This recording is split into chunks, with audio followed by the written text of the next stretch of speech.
Welcome to One Man at a Time, the Kemen Show. Please like and subscribe to our channel. The Kemen Show. We are strong together.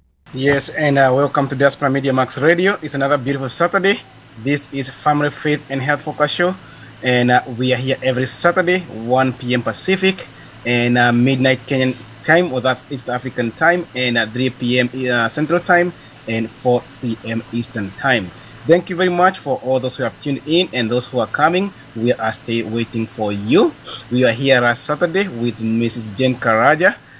She can tell us who she is. She can tell us her credentials, and we are looking at a few different things. But today we're gonna continue on where we stopped last time, and also before we go there, we're gonna go talk a little bit about grief and loss of a loved one. When the death comes in the family, when the death comes in the community, when death is touches one of us who are related to us, how do we go through the process? And without further ado, I welcome Ms. Jane Karaja. Welcome to Diaspora Media Max Radio and Television. This is where we are the global connectors. We are over and broadcasting all over the world.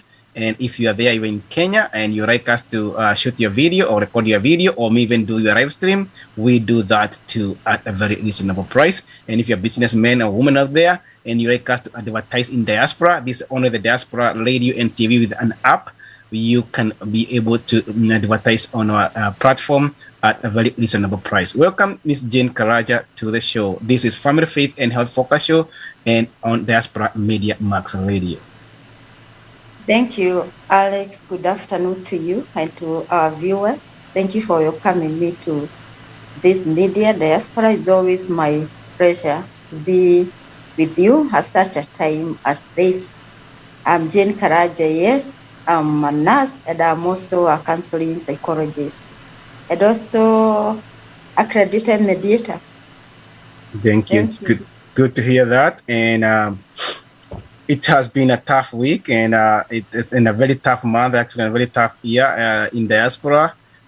For most people in diaspora, actually, we have seen so many deaths in diaspora recently, especially this year. The last 3 weeks has been tough. Every week we are losing somebody. Every week we're losing somebody. And today we're gonna talk about how to deal with the grief and how to deal with loss when you lose a loved one. Go ahead, Ms. Jane. Yes, actually, we have dedicated this time to be able to touch the lives of those who have gone through losses.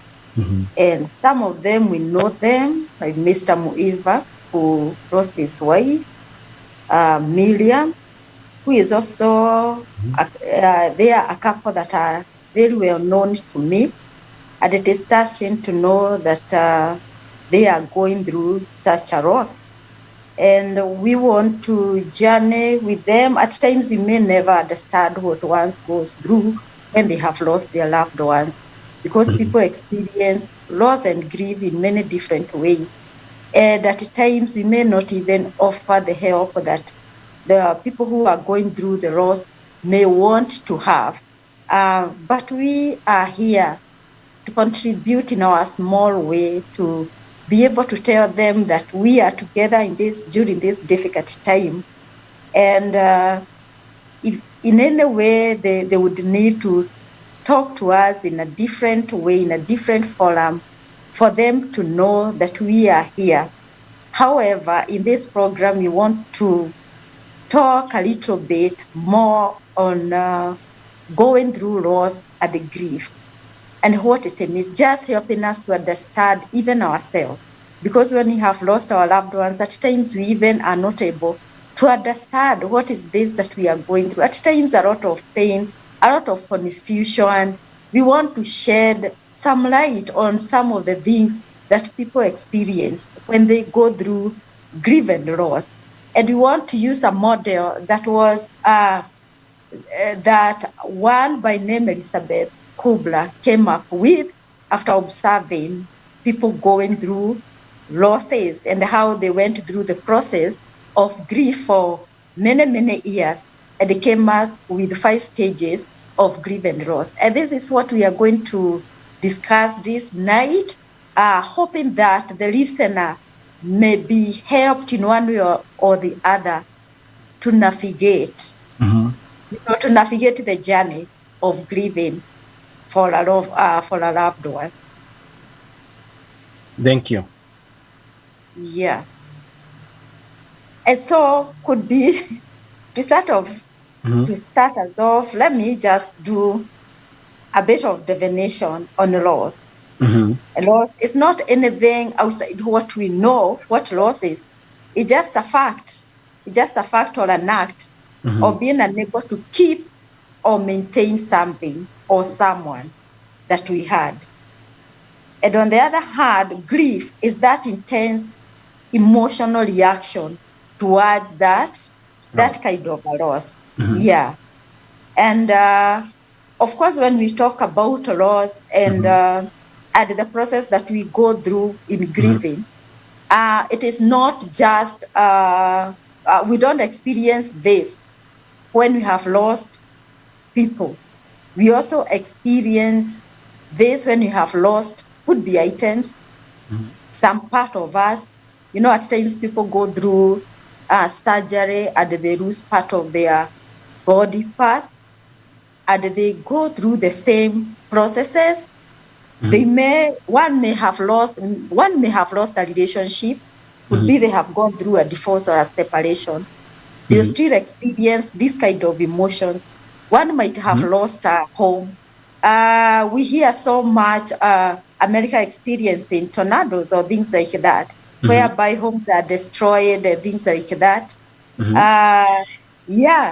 Those people who lose even their properties, they go through the same kind of process of grieving and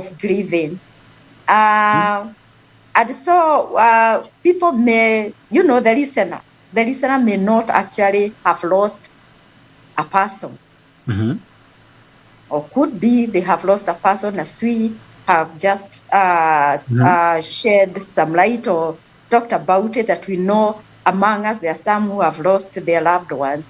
But however, they might find themselves going through the stages that we are going to discuss today. As to start off, the first stage, there are usually 5 stages, and the first one is called denial. Denial, grammatically, is just that, like refusing to accept a fact. Refusing to accept a fact, But when it happens, when that loss happens and it is in the process of grief, it is not an intended refusal. It is an emotional reaction, whereby even the one who is reacting or denying the event that has happened is not aware that they are denying. And it comes in different ways. They may be saying, no, this can never happen. It has not happened. That person, my loved one, is still there. No, we talked with them. Or could be they are just becoming numb and fainting. They are just fainting. You are trying to talk to them. Once you tell them what have happened, they just fall. And they don't want to hear whatever people are saying. And even they are imagining they are with those people. And it goes to a point whereby even they see the person people are purporting to have been lost. They see them, they are seeing them there and then, and they are talking to them. It is a process. It's a psychological, process of denial. And what I would want to point out is that it is not a pretext. The person going through such, they are not pretending. It is a deep emotion that one cannot bring themselves to believe whatever they are hearing. However, it is there. Okay, in the process of, grief and loss, that kind of a reaction is very much acceptable. We don't condemn that person who is going through that denial, because it is a process of grief, and it helps somebody to be able to, space out the kind of information they are going to allow into themselves so that they can cope with whatever they are hearing. So even when one is denying, let them be allowed to go through that. They'll come out of that. It is a natural way of spacing their grief. Yeah. It's a natural process. So leave them alone when they are in denial. Just Yes. let them continue in the denial process. Do you have how long does this denial process take? Usually. At times it can just take a minute. At times they are seconds. In 1 minute, in 1 second, you cannot believe the other minute. You are realizing like it has happened. And once they have accepted, once they realize all the indicator of somebody coming out of denial, they'll start asking questions. Are you sure that person is not there? Actually, we had talked with them. Anyway, that the person looked like they are very sick. Then they start confessing. They start confessing and asking questions regarding the same. That is an indicator that they are leaving the stage of denial to face a reality. Those who are still in denial are not able even to come into terms of whatever. They are not making sense of whatever is happening. To help them out of could be if somebody is stuck for a long time in that process, they are helped to process even by could be shown if it's a loss of a loved one and they are not coming into terms, they are helped even to go and view the remains of the body of the person they have lost. So that's why we have viewing. Yeah, that is why we have viewing. At times, they may say, I would want to go and see where they were lying, whether they are still there or not. Somebody would do them good to take them there. I have ever seen many kind of scenarios. If one demands to go and be shown the room the person was lying, there are some who will be saying, no, if you take the person, they will mourn more, they'll start fainting. They are not ready to, to deal with that kind of a behavior. They think the person may become so sick. But when we deny them of such a chance, it will prolong the denial stage. So we deny them a closure because if somebody let's say passed away and then somebody is in denial, we did help to take that person to show them maybe if it's the viewing time and tell them to have them go view this body. And we will not give them a closure and help them to get out of this stage of denial. We have seen a lot of people be in denial, and we have seen others who just collapse upon hearing the news. So how can we help the people who are in denial to overcome this stage and move on to the next stage and move on with their lives too? One thing is that they are supposed to be with very significant persons in their life, with their loved ones. They make them have more sense of closure. There is that sense of helplessness or even being lost or being numb. And because they are loved ones, like now, you call you call their friends, you call their brothers, you call their sisters, or their parents to be with them. They will be more helped to relate with the person who is going through denial. I mean the relatives. The relatives can be part of the process to help the person come into terms.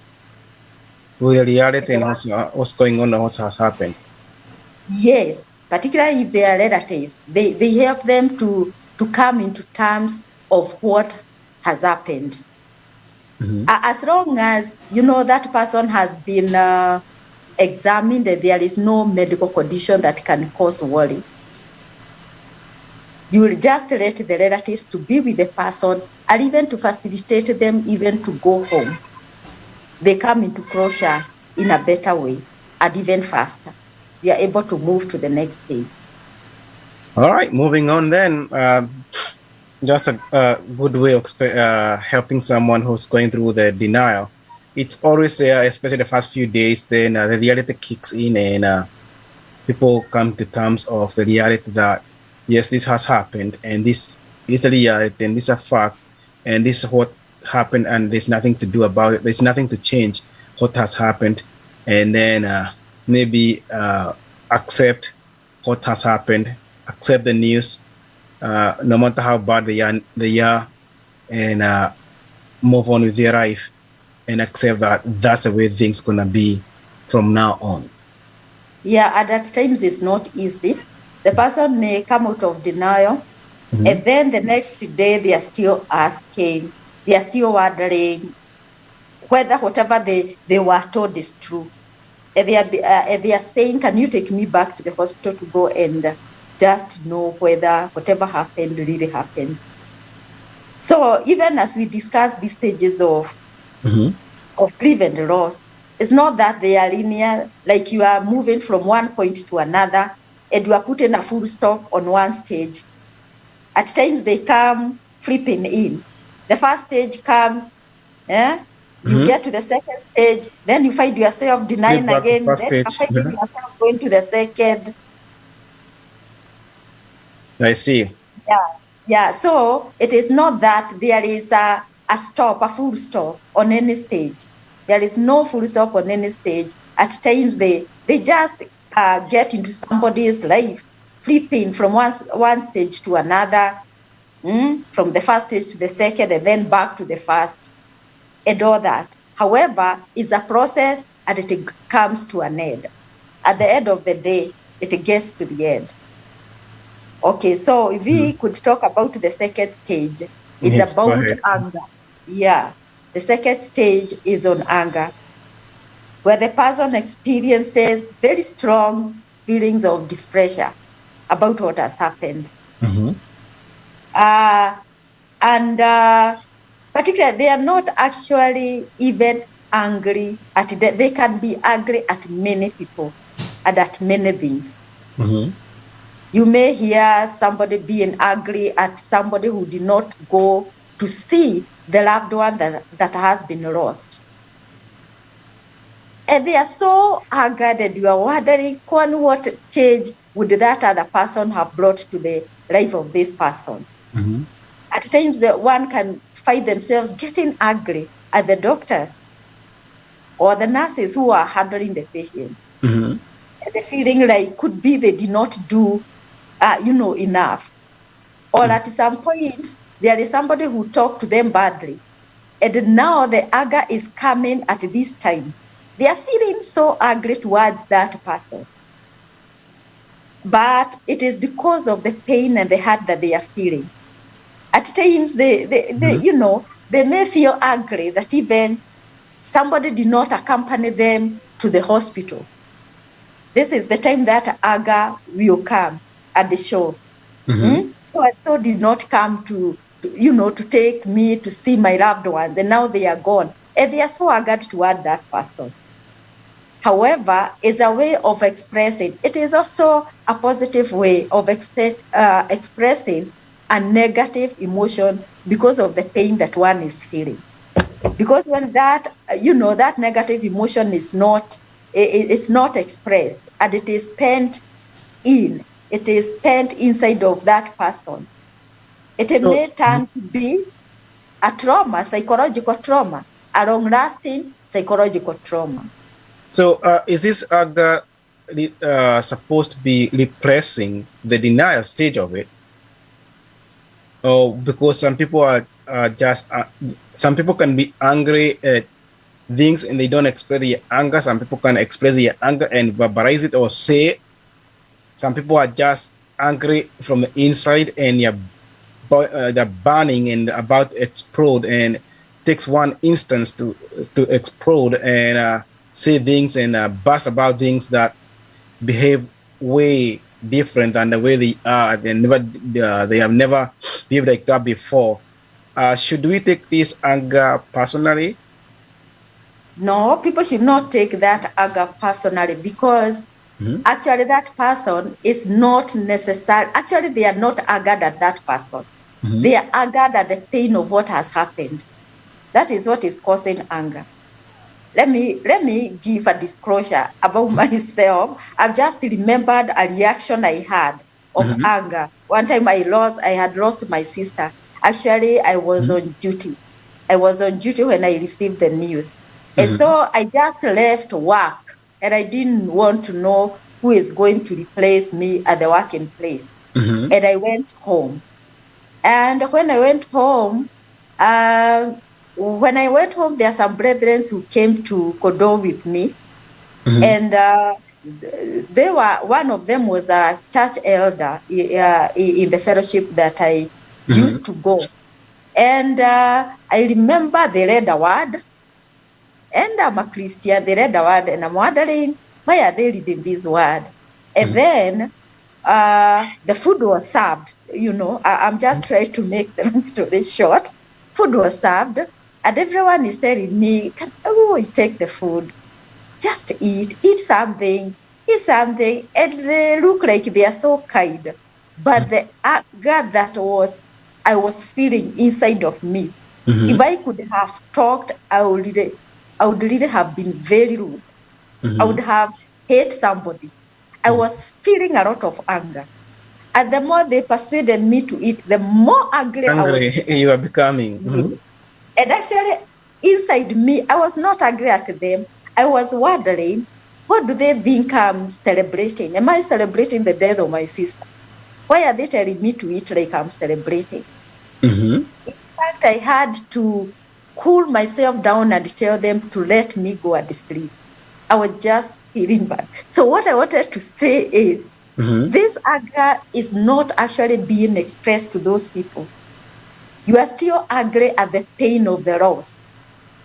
Yeah, and that's one thing. That's one thing people need to realize, is that people need to know, not overstep the boundaries, especially for the people who have lost their loved ones. Give them time to grieve, give them time to cry, give them time to express themselves. When we go there, sometimes we bombard them with a lot of gospel, with a lot of words. For what? Just go there. If you're gonna go there, I hear this question so many times: how do I go and grieve with them? What do I need to say? My friend, you go there, you don't even need to say anything. You can say just, I'm sorry for your loss, and stay with them and write with their wave. If they wanna express and talk about a few things, go on. Let them lead the conversation, because you don't know what they are going through. Whatever is coming out of their hearts and out of their minds, go with it. But some people are so not know how to go and grieve with people. Go sit with people who are grieving, who just lost their loved ones. Yes, they are in denial. They are in anger. They are. You don't know what stage of grief they are in. So what we do when we work in the bedside in the hospitals, we don't say a word. We just say sorry for your loss, and then we put the chair, we sit down with them right there, and have them express themselves the way they gonna. Everybody is different. Some people are very strong. Some people are much ready for the loss. Some people are not ready for the loss. And if somebody have been sick for a long time, they know it was coming. They are being prepared. It's coming. This is gonna happen. Or some people, it's just a tragic. It's just a sudden thing that just has happened, and you're gonna have to know how to deal with these people, how to understand what stage of grieving they are. You don't have to be a genius. You don't have to be a psychiatrist. You don't have to be a psychologist to figure out and read their mind. All you have to go sit with them, and if they're gonna be quiet there, be quiet. If they don't want to talk, leave them alone. If they just crying, leave them alone. And if you're gonna have to give them an word of encouragement, give them a word of encouragement, but do not make it a preaching session. That's the worst thing. That's the worst thing I ever see, is when people go there, and I'm not against preaching. I'm not against the pastors or church elders or the Christians. But let me inform you one thing.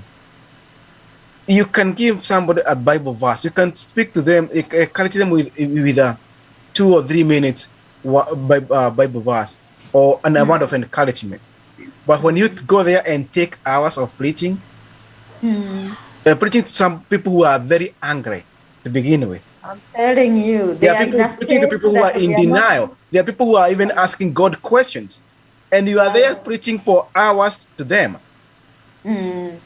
My friend, you are making the situation even 10 times worse. I'm telling you, it can be Run, so hard. I'm gonna tell people, if you go to people who are grieving, run to lead and ride with their wave. You know what's already going on. Are they ready to talk? No. Leave them alone. Yeah. Are they ready to talk? Yes. Yeah. How strong are they? How weak are they in this? How hard are they being affected by this loss? And at what point are they? There are people who are gonna mourn and have grief and denial and anger even after the burial. Yeah, even after the burial. Actually, what you are saying, people should be very careful what they say to people who have gone through a loss. There is somebody who will get into a person who have gone through a loss home, and the first question is that, don't worry, beginner they have could be they have lost a child, and they are telling them, you have those other children, don't worry about this one. But you know that you can never replace the one who have gone with any other person. Yes, that person who have gone was a special one. Others are telling them it could be as a spouse. You get married. You are still young. Who told you they would want to get married? Who told you that is what they are doing? That was not their plan to get married. That they had no plans to do that. And you are putting actually words into them. You are making plans for them, and they are still in grieving process. And as I said, you don't have to say much. Yeah. I'm sorry for your loss, and ride with the wave they are in. Yeah. Let them guide you. And even asking simple questions like, "How are you feeling?" Yes, because the next thing, the thoughts that are going through you at times they help you to know where a person is at, so that you can assist them. How can I help you? Do you know, there are some things that people know they need help with. Choose your questions very carefully. Yeah. I know things are tough, or what can I do for you now? Yeah. What can I do? If they need help, where can we start? And this is why I tell people, if when you have friends and families surrounding you, if there's things that need to be done, you have people, your close friend should take over the arrangement of the burial, take arrangement of the things, have them form the committees, have them help. It's no brainer. Just don't go bombard somebody who has just lost their loved ones with so many questions when we already know what we need. One, we need a burial. We need to organize very quick, and we need money. Yeah. And we need people to support, to be coming here pretty much every day to support. Yeah. So let us not bombard the one who has been lost with and that's with everything that entails a burial. And that's what I tell people: if be out there in community, attach yourself to have friends in the community, have some relationship with the people in the community. That way, you will not be by yourself when what happens. And I tell people, even the Wazungus, even the people who are in America, Jew, even when they have their laws, I see people, my God forbid, I see some people who have no children and they have no family, and they died in the hospital. You are trying to get anyone who we can get hold of, and only person we can get hold of is their spouse. And guess what? All they know is they have a life insurance, and she has alleged herself. She has buried herself when she was already arrived, and call the morgue. Wow. And you see you see the difficult people. They are going through a very difficult time. There's nobody to help them mourn with. They have nobody. They are not mourning with nobody. They are just trying to get like a very distant people from the out of state, fully from far. Nobody want to show up. It's COVID time, and these past people are just burning from inside. They are just breaking from inside. They are grieving by themselves. They have no one to turn to. There's no one to encourage them at all. So It's usually so sad. Yeah, it is good for people to have friends. In fact, in psychology, people are encouraged to have at least 5 friends who are committed to them, and 2 from the circle of their working colleagues. And the other 3 could be their community. People who, if they got into a problem, they are able to send them to their homes. Yeah. People who can cook for them in your absence. People who can do 1, 2, 3, like, you are there. At least 5 friends. At least 5 friends, and 2 from your working. So nobody is an island. We are social human beings. We are not created to be alone. We were not created to be alone, by the way. We were not created to live to ourselves. We are supposed to interact. So it is good to make very meaningful relationships with the people. Yeah, we are never complete. Thank you. Because of the time, we're gonna go and jump onto that stage of grieving, and we'll move on. Yeah, the third one is on bargaining. Bargaining, the person who have lost the loved one, it's like they are living in the past. They want to live in the past. They're imagining that this has not happened, and they are bargaining for a better situation. They are imagining if the person is gone, they are bargaining for that person to be present with them, even though it is not possible.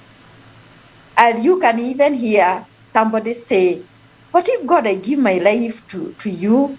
Will that person come back? Won't the person come back? Will the person come back to life?" And there is a lot of what if. What if, or if only, in the bargaining.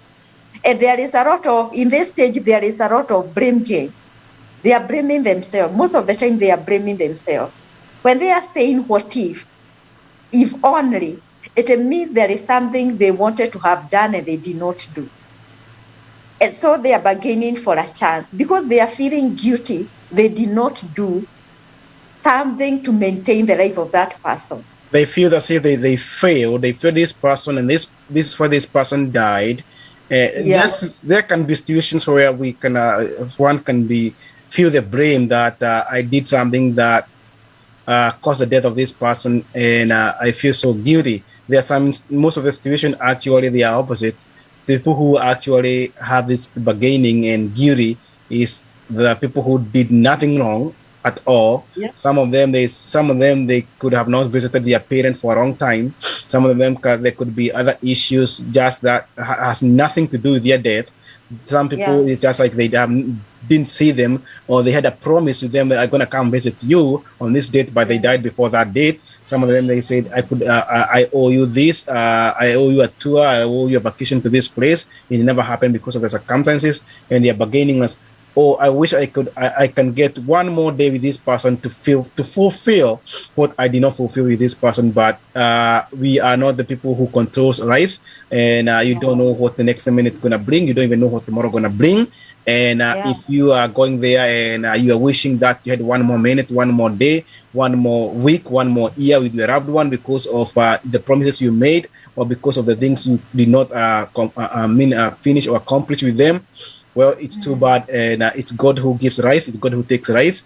And one day maybe you meet again, and you celebrate that time again. And that's one thing I can encourage people, is that one day you're gonna meet again, and you're gonna be much more better, and you can do what Whatever you wanted to do. You want to talk to them. You want to tell them. You want to take a vacation. We don't know how the heaven gonna be. We don't know where we're going to be going to vacation when we get there, or what things we're gonna be doing. And most likely, we will be there. We will meet one more time, and we can have all the fun, all the time, all the good things we will need to do when that time comes.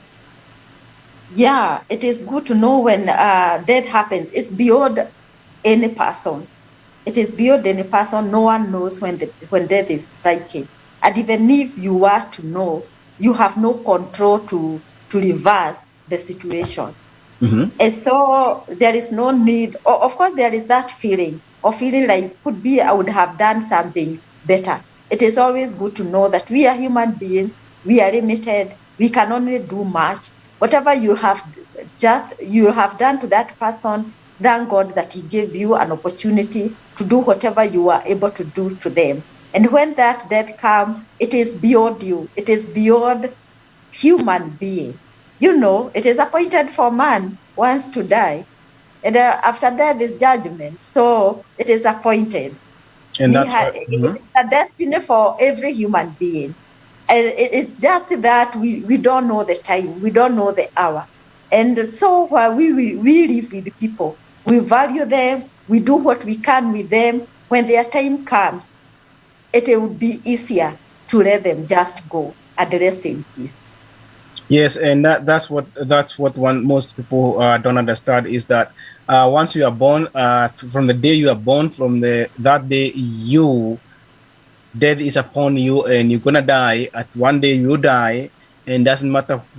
It's not gonna matter how you died. It's always that you're gonna die one day, and most people think that something that cannot happen to them. It's something that cannot happen to their loved ones or the people they know, because all we hear, I can't believe that happened. I can't believe that happened. No, it's destined to happen, and even if it's your parents, people in your surrounding, your spouse, these things can happen. These things will happen. It's not that they cannot happen. It's a matter of when is it going to happen.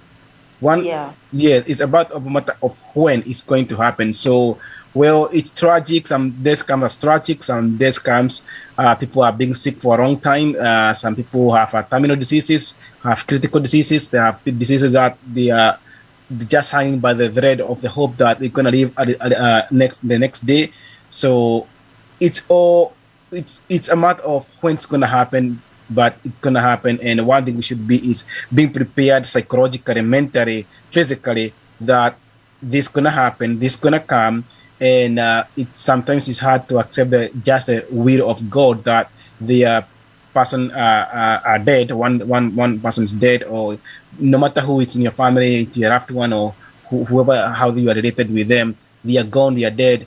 That is a reality, and that's part of life. It's acceptable, and some people say it's a will of God, and they're gonna accept it and they're gonna honor it. Yes, we're gonna honor it, we're gonna accept it. It's death. Some people take the death news very hard. Some people, we are used to, like some of those of us who works in the hospital, we see people die every single day, and we may react differently to death, and we may accept our stages of grief may be a little bit different because we have seen it over and over and over and over and over. And some of us, it doesn't even worry us. Oh, that's what happened. Well, how did it happen? May God bless their soul, and because we are used to this. And anyway, either way, it's gonna strike people differently, especially the relationship between the person who passed away and the person who are grieving their loss. It's gonna be a different, and no matter what, it's gonna be a different. Is when we have strangers dying right and left. We are not have no relationship with them. We don't mourn as close as if it's our loved ones close to us. So people gonna grieve and mourn differently based on the relationship of the people who are close to them and those who are strangers. Yeah, for sure. We go to the fourth stage, which is on depression. Now the person has bargained, and it's like even if they have bargained, it is like it's not changing the situation. The person is still absent, the person is not coming back, their loved one is not coming back, or whatever has been lost is not coming back, even though they have engaged their skills of bargaining. And so their attention comes to the loss that has happened squarely into their hearts. Yeah, into the present moment. And they realize, wow, really this person is gone. I'm not seeing them. I'm not going to visit them in the hospital. So they are actually gone. Or could be this is a stage that can even come after the burial, when you realize, really, we even buried the person. So could be now this is where the reality is hitting hard.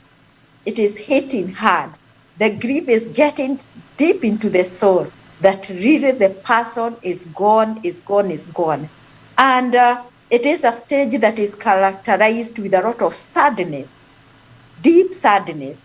And you feel like you don't want to meet with anybody. It's like you want to be alone. You want nothing to do with this life. And you wonder whether you can even continue with this life without your loved one. And even you don't get the sense of continuing with life because it is feeling so painful. The loss is so real. The loss is so real. And what I would want to point out is this depression is not like is a mental illness. It is not a mental illness. It's an emotional reaction. Mm-hmm. Yeah. Can it lead to a real depression? Okay, if one is stuck, the whole thing of grieved loss anyway.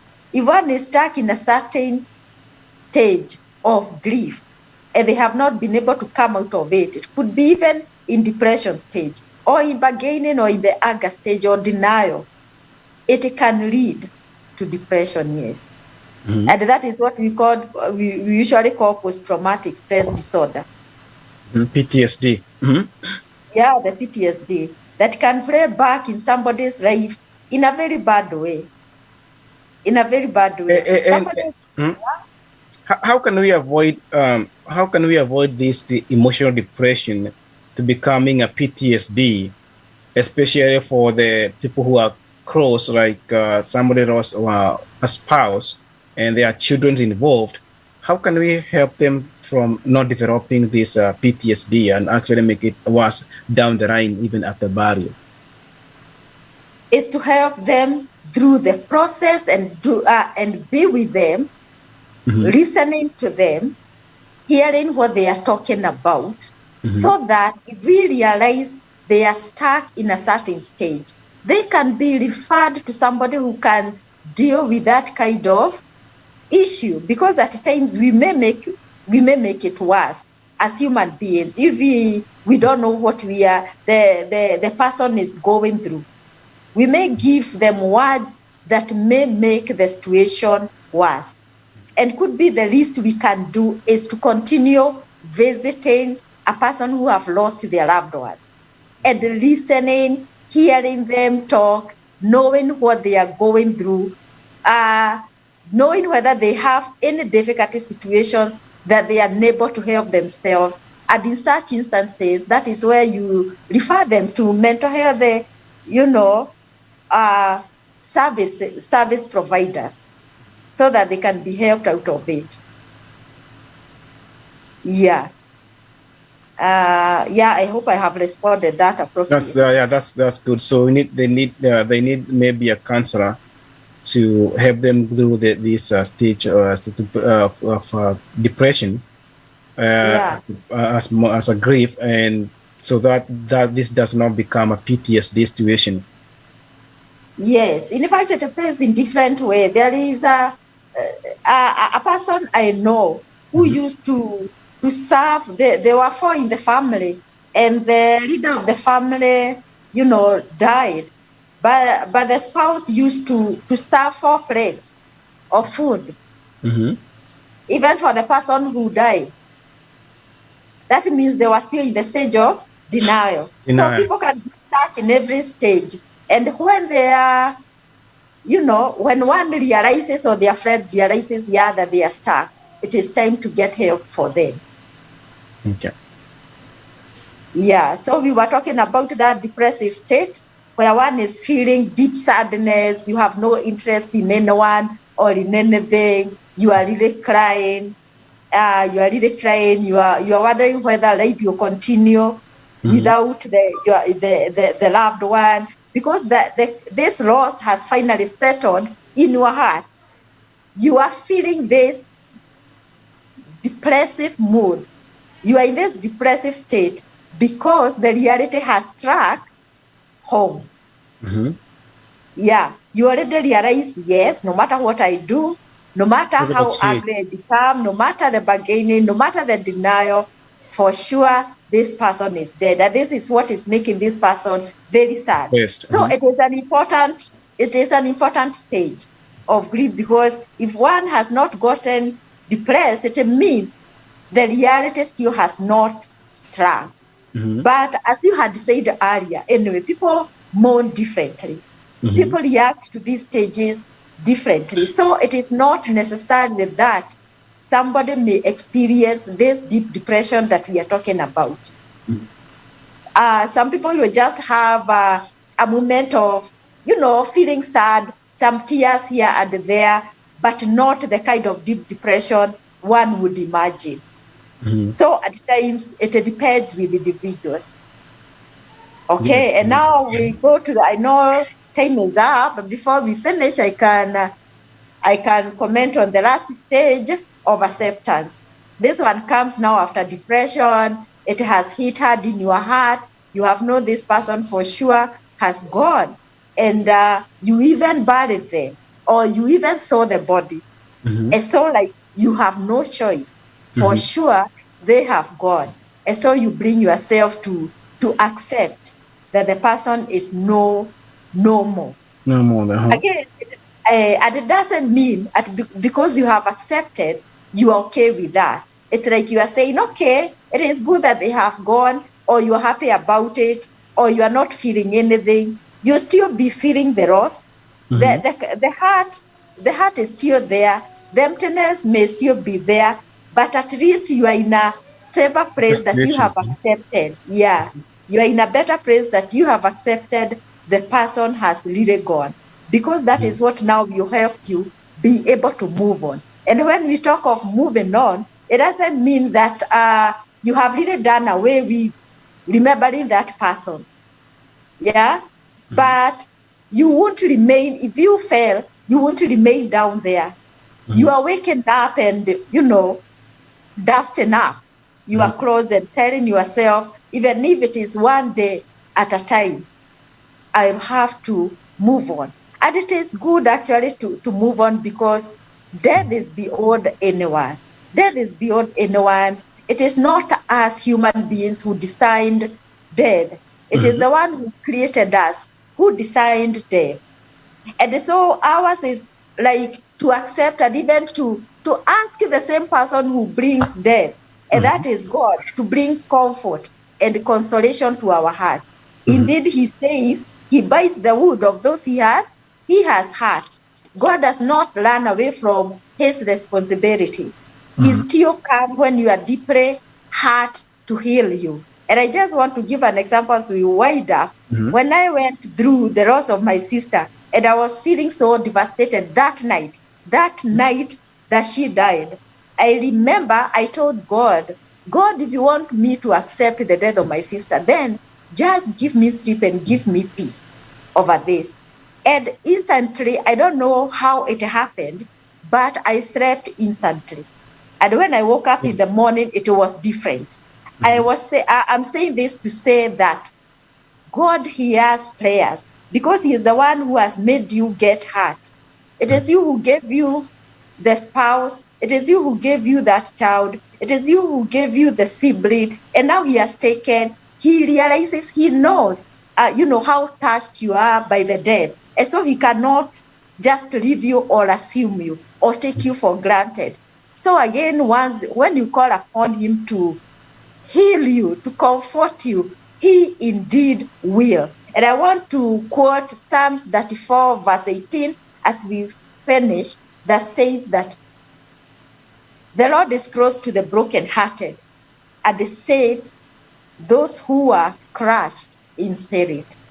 God is still close to you who is brokenhearted, and He will save your heart. Even if it is crushed right now, you are not done yet. You will rise again. There is life beyond what you are experiencing right now. Trust God. Amen, amen, amen. And thank you very much, Ms. Karaja. Our time is over. And this is Diaspora Media Max Radio and Television. And this was Family Faith and Health Focus Show. Thank you very much for all our listeners and all our viewers from all over the world. We're going to say goodbye until next Saturday. We'll be here and we'll be talking about something else. We come here every Saturday. We take one issue at a time that pertains to a full family in general, and we discuss that issue. And we are very privileged to have Mrs. Karaja here. She's a counselor and a psychologist, and also a registered nurse at Kenyatta National Hospital. Thank you very much for your time, and we thank God for you and for everyone who was watching. Until next Saturday, goodbye. Welcome to One Man at a Time, The Kemen Show. Please like and subscribe to our channel. The Kemen Show. We are strong together.